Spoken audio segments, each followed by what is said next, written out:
Hello and welcome to the next episode of Making Mannequin Heads into Planters. Bum bum bum! Welcome! So we're continuing work on this interesting fellow thing.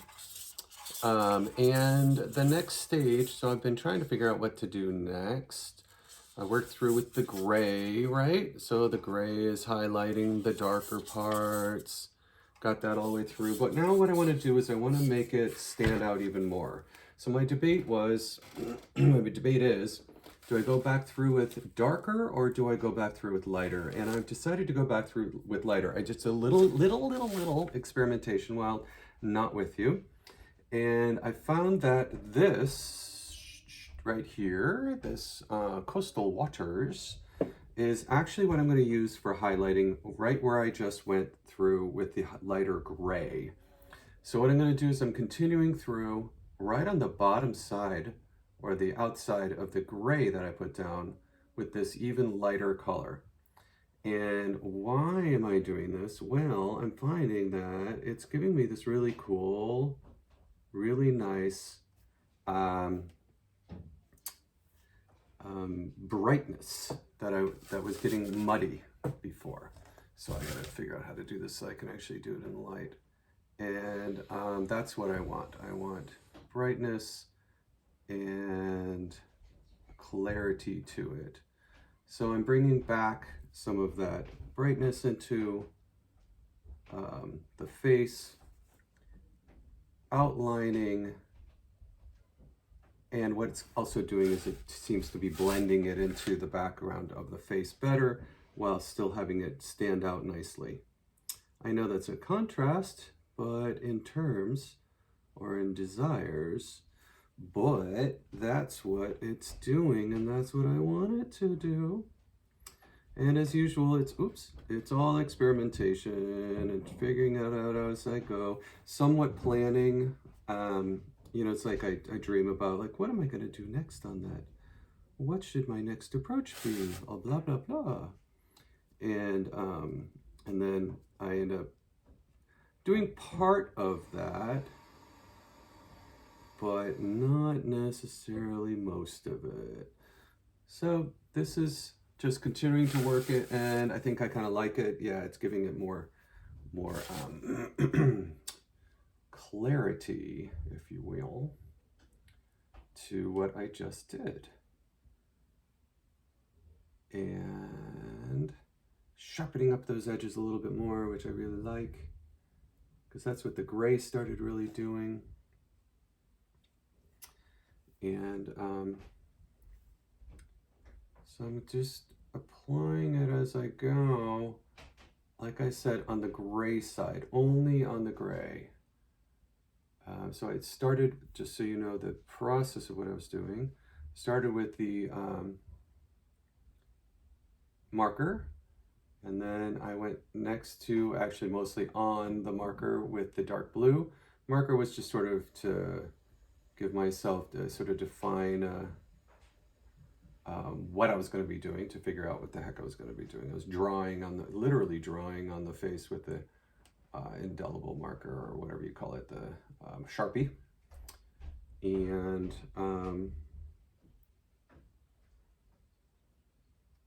there we go, cool. And so now I'm going back, and I can really highlight these brow bones, brow ridges, with this really light color. Oh, I like it a lot. And I can also pull some of the muddiness out of it by just setting it in here and there a little bit further than where it was before. So now that I've got these multiple colors, it looks even more depth to it, which is what I was looking for, was hoping for. Here we go. And I'm just going to roll with it and flow with it.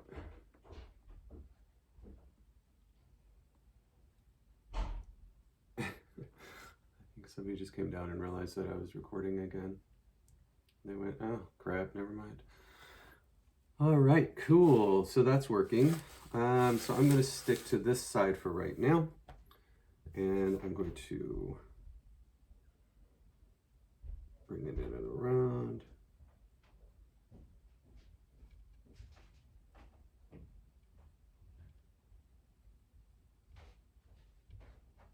Cool. I like it a lot.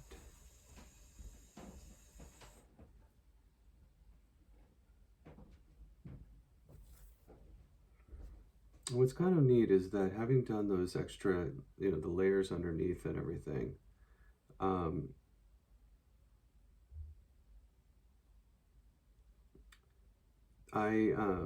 sorry, don't mean to stop mid-sentence. I have this variety of colors in the skin going on, the undertone of the skin,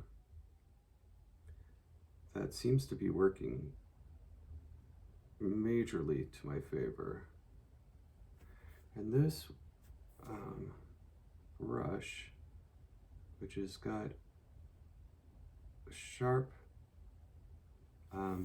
angle brush, it's pretty cool, is allowing me to just really cut it in, I don't know, I make up these words as I go, these terms. Feels like I'm cutting it in, these really sharp edges with the paint, instead of putting it in heavy and thick. It's giving the stripes more, or the lines more definition.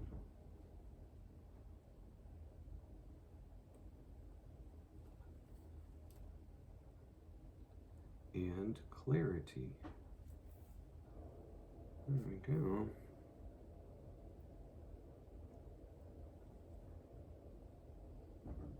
So I wanted to tell you a little bit about our trip that we took. We went on a cruise. Larry and I went on a cruise. And it was his 70th birthday 2 weeks ago now. Or actually last week still. So he wanted to take a Viking cruise, Viking lines, and he had never been on Viking cruises before, and of course I haven't ever. So I have enough vacations that I was able to go with him.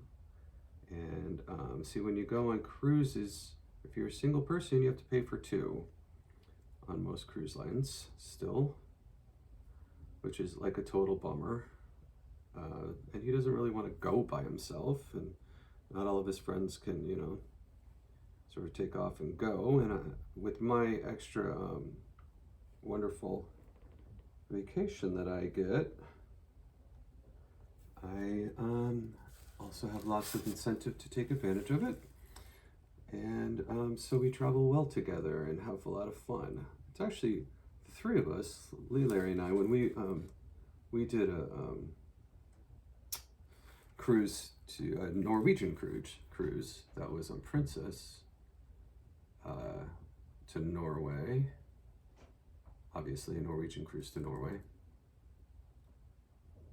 Seems a little redundant, but it was exactly that. Not redundant, but a Norwegian cruise to Norway, which was spectacular. The three of us traveled very well together. Hallelujah. We have a lot of fun. We're adventurous, and yet understand not to schedule 3 million things in a day, because we get tired, and then it's no fun if we're exhausted. So we do mainly, 1 or 2 things in a day, and then use that time also as downtime to be able to relax and enjoy ourselves and not just be strung out the entire time, which is easy to do when you're on vacation. You really want to get, especially if you're traveling to someplace you've never been before, it's very easy to be like, and I want to do these 16 things. Lee and I, when we were first together, had that happen where Lee was all about like, let's do these 20 things. And I was like, okay. And then we were at each other's throats because we were so freaking tired from doing it. We were like, we're burnt out.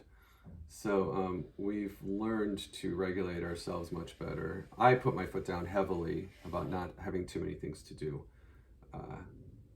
because I really want to be able to enjoy my time and not just feel under the gun constantly. And I get overwhelmed, like sensory overload at certain things, and so one or two things is my max for being able to process all the beauty that I see and all the craziness and the newness. I just have a max where I go, and I'm not seeing anything anymore. If you've been on like cathedral tours of like 3 cathedrals in a row, you probably understand what I mean. Some people, they can just see it all and they're just like, give me more. And they don't have really an off switch. But whereas I don't have an off switch for most other things in my life, I definitely have not an off switch necessarily, but I'm full switch. And I stop really seeing or appreciating. I just get tired visually and like mentally from processing so much new, gorgeous, and it starts to look all the same, which I don't want to happen. I want to be able to appreciate it instead of going, oh God, more gold, more skulls, more whatever. I do have sort of a fascination, as you can imagine, since I like the macabre and the weird. I mean, look at what I'm doing right now. Obviously, I do. In these cathedrals, these old cathedrals. So we were in Prague in the cathedral, and Prague. I gotta just tell you, if you've never been to Prague, who knew? I'm sure so many people knew. I know so many people knew that Prague is such an amazing locale. The city is just spectacular. If you've never been and you haven't any opportunity to go, I cannot recommend it highly enough. We definitely will go back and explore more and experience more there. There's a ton to experience, and it's just really, really cool. But so we're going through these cathedrals, or these churches and everything, and different locations, and I have this fascination, you're not going to be surprised, with how they have so many skulls in their sculptures in the cemetery areas. And I've always been absolutely obsessed with that since I lived in Salzburg. Was really the first time that it really was apparent that I was like, holy crap, these are everywhere and they're amazing. And skulls and crossbones, skulls and skulls, skulls and skulls and skulls, layers and layers of skulls. We went to, incredibly enough, a bone crypt. A bone chapel is really what it was. And it literally is a chapel that is, everything in it is bones, human bones. Wildly enough, and like thousands and thousands and thousands of bones done in all of these different like sculptural things. If you get a chance to see something like that, I cannot recommend it highly enough. It is one of the wildest things to see. It's like you gotta keep pinching yourself that, all right, I had to. I was like, these are human bones, these are human remains. I mean, they're like literally made into these like decorations. One of the wildest things I've ever seen, especially for somebody who's, you know, into that sort of thing. And always have taken pictures of, you know, the skulls and crossbones and all those things on crypts and things all throughout Europe. And incredibly enough, unfortunately, they didn't allow photography inside. but the experience was one of awe, shock and awe, if you will. It was kind of like, holy crap, there's a lot of bones. And not only just macabre, but it was just humbling, not humbling, shocking, yes. But I think it was mainly that it was like, all right, this is all that's left, you know, of the human body when it's all gone. And they made decorations out of them, that somebody was handling these bones and it does this, like, actively still doing this. They're rebuilding the whole thing. They're putting it back together, and they had to excavate a whole bunch of it. It was almost lost because of being unkept or unmaintained, non-maintained. There we go. For a very long time, and so they got all this money to be able to rebuild it and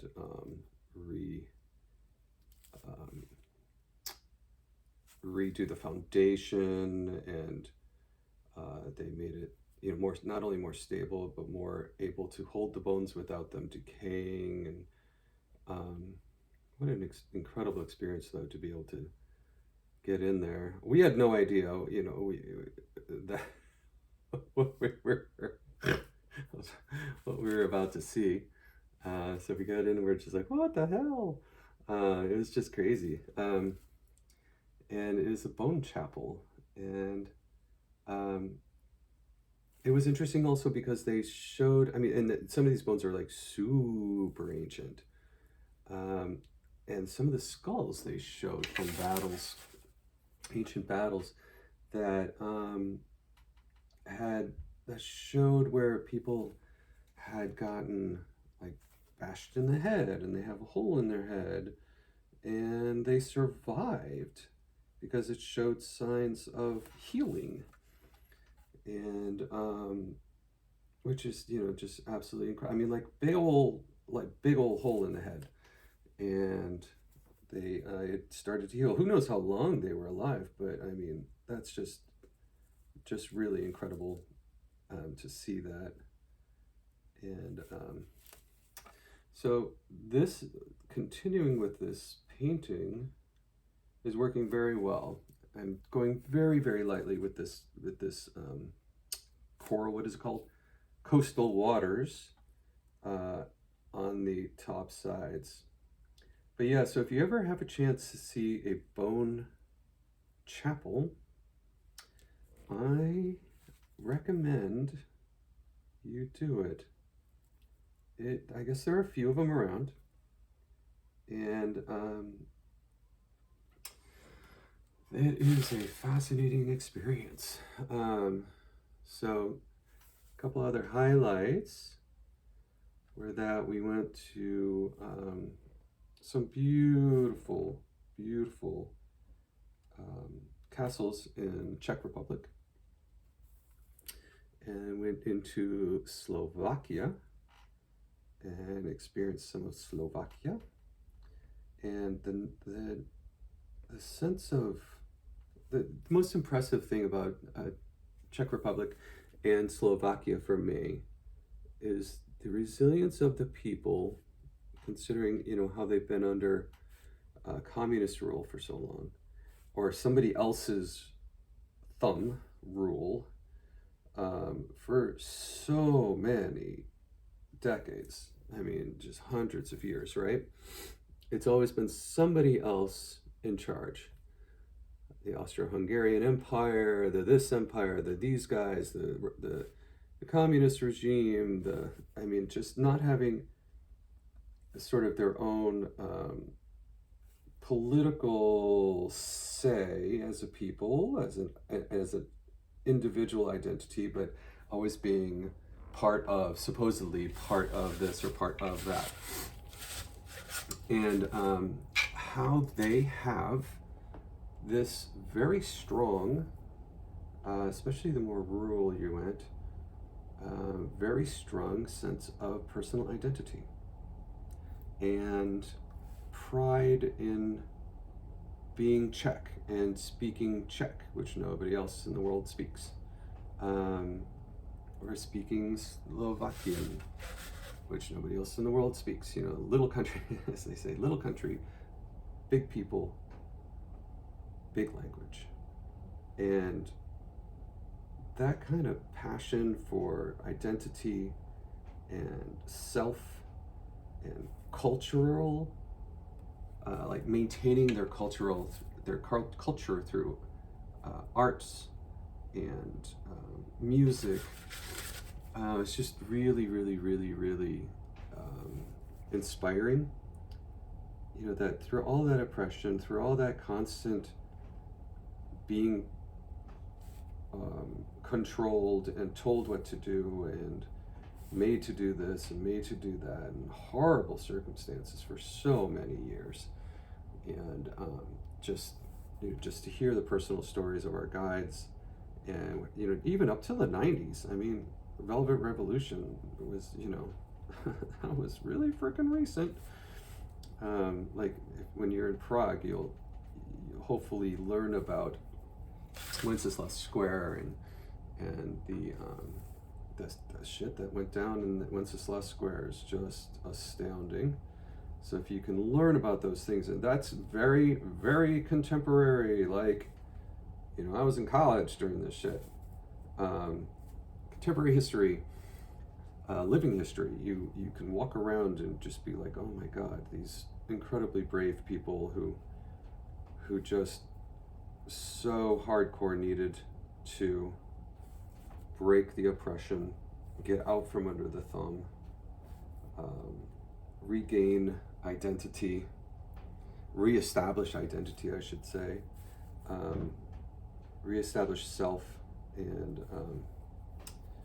tell them to go screw themselves, and really suffered in doing so for a very long time, and then took those bold moves and played the games that needed to be played in order to get where they are now, which is in a scary position again because of all the shit going on, that's threatening, so much threatening going on from their old oppressors. It's just kind of like, it's just crazy that this shit is still actively happening in those areas. It's like, what are y'all getting out of this? I just not the individuals who have this sense of identity, but the people who are, actively forcing themselves over these people. It's like, what is the drive to have Slovakia a communist country? Why is that so important to you? Why are these little countries, like Czech Republic, being so bullied by these, by this large regime? I mean, what is the large regime getting out of this? I mean, it's got to be, all military or political, blah blah blah. But you know what? These are people. These are not, this is land, yes. My hands are shaking so bad today. Need a lot of stabilizing. Get me all worked up too. I get all nervy. But it's like, I just don't get it. I don't get how you justify that kind of bullshit. Excuse my language, but it really is just that. It's like a pissing match or something, or mine's bigger than yours. I don't know. Very, very small-minded people doing very horrible things to bullying other people. Very weak-minded people doing that.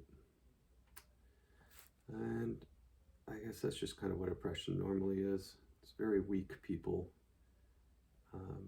trying to prove that they're not as weak as they actually are. by forcing their way on other people. It's a tough road to run if you're that insecure, that, I don't know, weak, I guess, weak-minded, weak-souled, weak mentally, emotionally, undeveloped. That's the only way that you can sort of define yourself or give yourself a sense of identity, is to oppress other people or to put down other people. I was the brunt of that for a very long time, just by being gay in the 80s and the 90s, you know, and after. The 80s was especially challenging that way, because you really wanted to trust people, but you couldn't. And it's kind of one of those things that folks who were not gay in the 80s, you know, when they finally figured out that it was not a criminal thing, you know, it was literally like, you know, a criminal thing, like on the books as being deviant behavior in the psychology world. So, I don't know. It's all weird to me. It's never made any sense to me why bullies get so far in the world. Yeah, I could go into a whole diatribe about being gay in the 80s. And I'm not really one to not be myself. As you can imagine, it was funny today. Yeah, so it was challenging because I was very much me. I was very encouraged to be me, but when you go out in the rest of the world and you're just me, it creates some very challenging situations when you challenge other people's concepts of what is normal. And people don't like to have their sense of normal challenged. That's for sure. So yeah, today went to the pottery studio to pick up some pieces that need to be trimmed, since I'm not going to get to the studio later this week. And I got in the car and I was like, holy crap, I am just a riot of color today, apparently. So purple hair, fuchsia, not fuchsia, but red, very red pants, bell bottoms, by the way. I'm rocking the bell bottoms lately. I don't know why. I'm just obsessed with bell bottoms and I've been wearing them. I found them online, bought a few pair, got 2 or 3 pair of bell bottom jeans. Yes, bell bottoms. And I mean, I'm just like, you know what? Screw this. I never got to wear bell bottoms. I always wanted to wear bell bottoms. Just screw it. I'm going to wear bell bottoms now because I want to. And so I had red bell bottoms on and my Merrill clogs and bright blue long sleeve t-shirt on. It was just kind of funny. It's like, wow, I am a riot of color. If you look too closely at me, your eyes might cross, which I kind of like. So, I don't know. I'm getting more and more back to being super bold about that stuff. Just because, why not? Right? Why the hell not? There we go. All right. I'm going to stop fiddling with this. And I hope you had a good time watching me paint and blather on. Here's the latest. So now the next step is going to be how to bring, I know how I'm going to do it. See the back here? See, I like the scales. That works for me. So that's what I will do with the next phase, is I'm going to go around the duller ones, bring all of the color that I just put in behind the duller ones as the base color, like in this area. And bring that out, and then I'll be done with it. All right. So I hope you have a wonderful day, and I'll just do it as a wash. And do you want to try start? Let's start it right now. since I have some paint in here, let's start right now. And I was gonna say, and never mind. I'm excited now. I just got inspired showing it to you. You know, when you have to do that sort of step back, right? And if I just put it on very, ooh, that's way too heavy. Very light, as I say it, lightly, and it's not going on light. There we go. Around the outlines, it should still keep the variations of color under, or yeah, of the blues underneath. Still keep my highlights. Well, that's a lot lighter. Let's see if I can drag that out. Really put it on as a wash. What it'll do is it'll give contrast to the dark that is already there inside the yeah, this makes it much better. It really makes them pop out better in these darker areas. Really, really wet down that color. What I'm going to do is since it seems like it's coming across just as one color, and I don't want to do that, I'm going to bring some of this really super light milk glass paint in with it and see how that works. This may all be too light. Darken it a little bit. Let's see, now really watercolor it down. It's just a wash. Oh yeah, it's actually working. Because I don't want it to be all exactly the same. As it dries, obviously, it'll just leave a little bit of pigment behind, which is really what I want to do. I don't want to overpaint it, just brighten it so that they stand out from the background, right? Give it contrast. And, ooh, this is kind of neat. What's happening now is also it's settling into the texture. This is cool. This is good. Use this here. Here we go. Make sure it doesn't go on too heavily. Just get between all these tiles where it's dark on dark. Not tiles, scales. Where it's dark on dark. I'm not being like nitty picky gritty. I just want it to be sharper.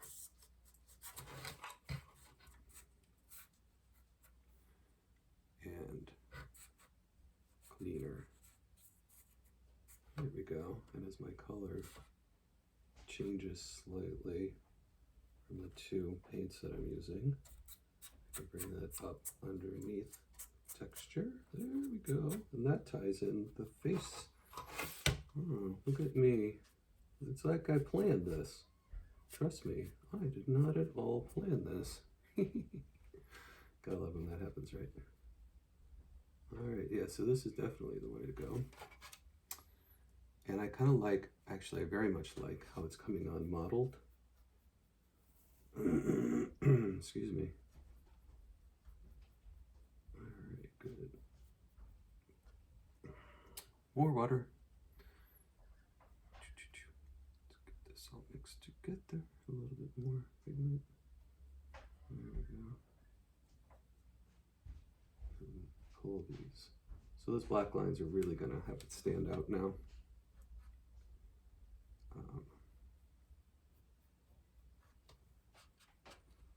There we go. It's giving it a wash, color wash on the darker areas just to lighten it up. And like I said, bring in more contrast.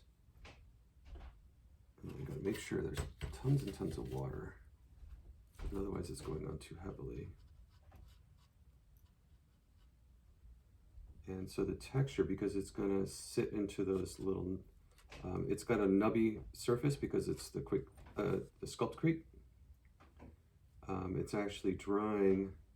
I can see it already drying as the water lets it go. That texture, that nubby texture, if you will, for lack of another word. Pebbly texture is coming through big time.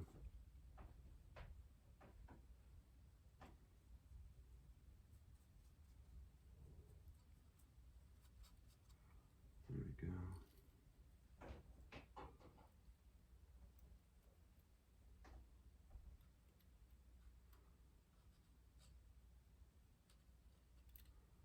So now my highlighting actually makes more sense visually,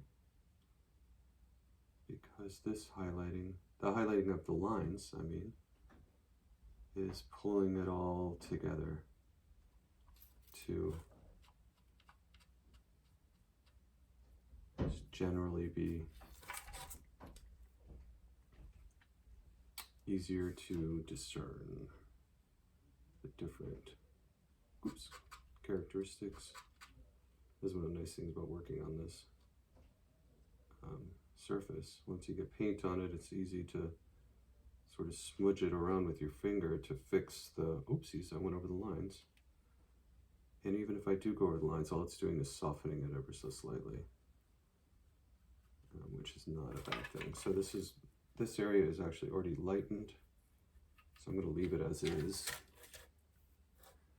This is going to putting the lighter coat of wash over it is going to make it all more consistently that lighter color through there. Bring these out. I'm going to go back over these with the marker. Right now the wash is going to do just fine for that. There we go. So this makes sense. I'm going a little long, 36 minutes, but I wanted to keep you on for this experiment, which is working extremely well. So I am going to tell you that I'm going to continue this so that you're not watching me anymore while I'm off the camera. And when we come back together, you'll see the results of me doing the rest of the wash. But here is the effect. Nice texture in the neck. It's much better, right? Yes, it is. All right, so I will see you later. Treat everyone better than you think they deserve. How's that for a concept? Oh, we probably all should do that, shouldn't we? All right, so treat yourself really well, though. You know, we're so hard on ourselves. I keep saying this, but it begs to be repeated. Treat yourself really well. Give yourself lots of space. Give yourself room to make mistakes. We all make them all the time, and try to give other people room to make mistakes too. Yeah, I know. That's the hard one. And put more love out in the world. There's not enough love. Ready? Take the big breath. Breathe out.